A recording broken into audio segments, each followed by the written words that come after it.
Ustadz, gimana ya cara supaya kita nggak gampang bosen? Gimana ya caranya biar iman kita tuh ketika lagi futur, lagi drop itu tetap fresh gitu. Terus kalau misalnya kita kangen dengan liburan, kangen dengan hiburan, itu gimana caranya? Nah, di sini saya pengen nyampain bahwa iman, perasaan, fisik, tenaga kita itu fitrah kehidupan di dunia itu kayak gitu. Yazidu wa yanqus.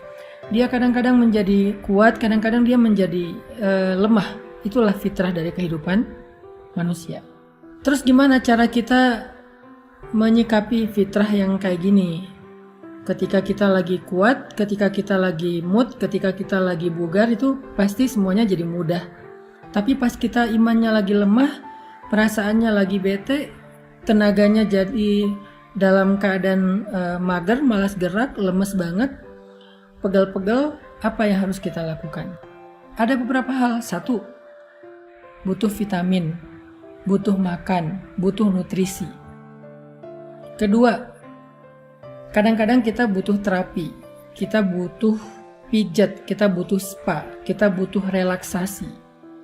Dan yang ketiga, kita butuh olahraga, gerak supaya endorfin kita bertambah sehingga kita jadi lebih fresh dan segar lagi.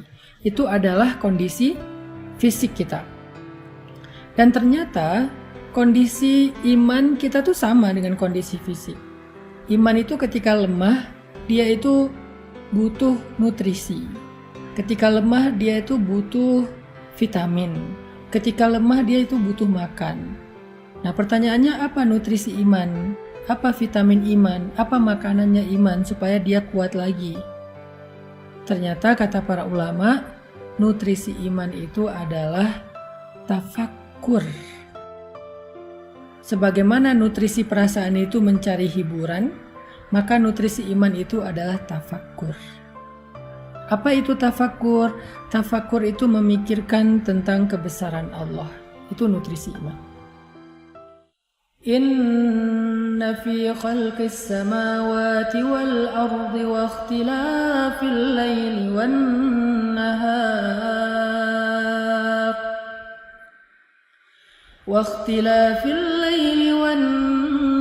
nahar la ayatin li ulil albab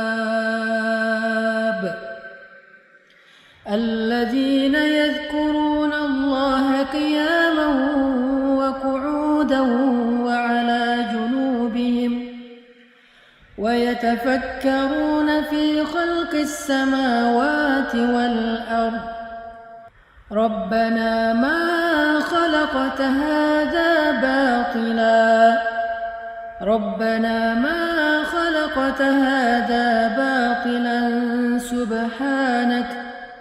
سبحانك فقنا عذاب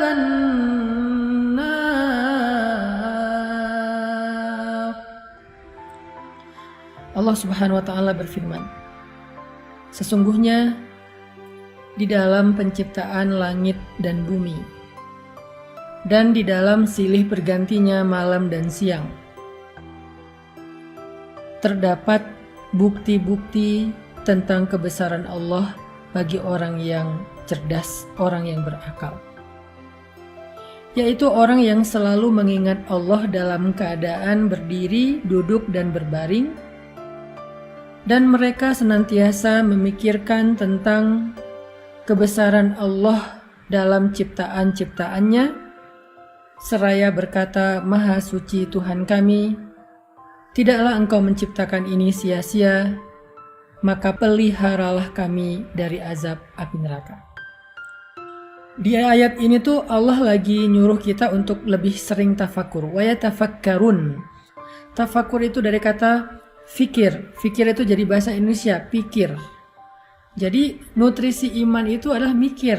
Nutrisi iman itu adalah memikirkan, merenungkan, menghayati, menalar, memperhatikan kebesaran-kebesaran Allah di dalam ciptaannya. Bertafakur itu nggak butuh modal. Kita bisa keluar sebentar, ngelihat langit, di situ kita bisa tafakur.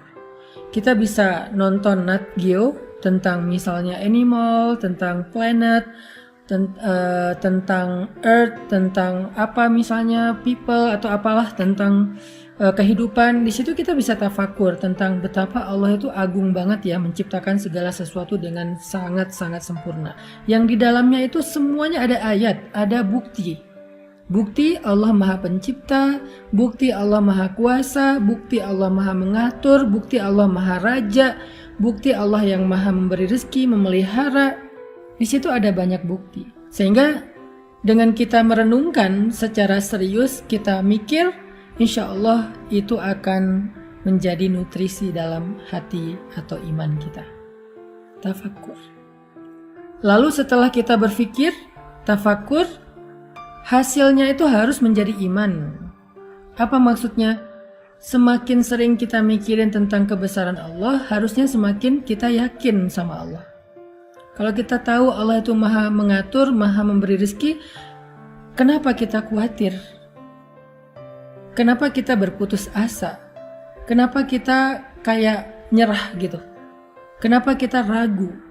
Kenapa kita nggak mau ngapa-ngapain? Kenapa kita akhirnya kayak mundur? Padahal kita yakin Allah yang Maha Memberi rezeki dan Allah yang Maha Mengatur. Kenapa kita harus khawatir? Itu namanya tajdidul iman, memperbaharui iman.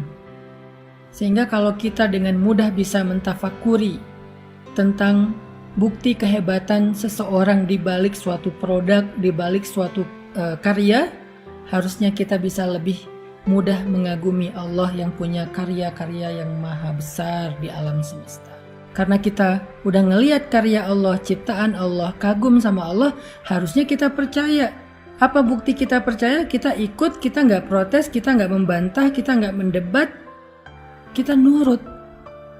Itu yang disebut dengan tafakur, teman-teman.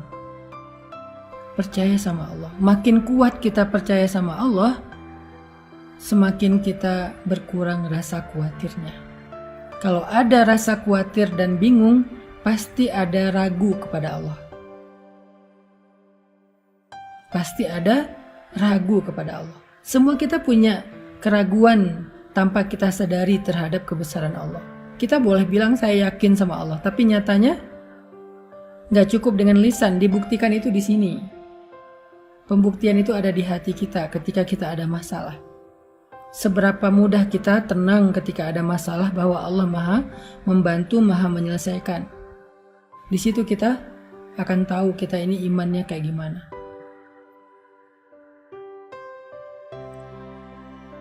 Sehingga keraguan itulah yang mengganggu kita. Keraguan itulah yang membuat kita gak nyaman. Keraguan itulah yang membuat kita mengeluh. Keraguan itulah yang membuat kita menyesal dengan satu kebaikan. Keraguan itulah yang membuat kita galau. Keraguan itulah yang membuat kita berputus asa. Sehingga salah satu cara untuk mengurangi keraguan kita, mengikis keraguan kita terhadap Allah adalah tafakur. Kekaguman, keyakinan, ketenangan.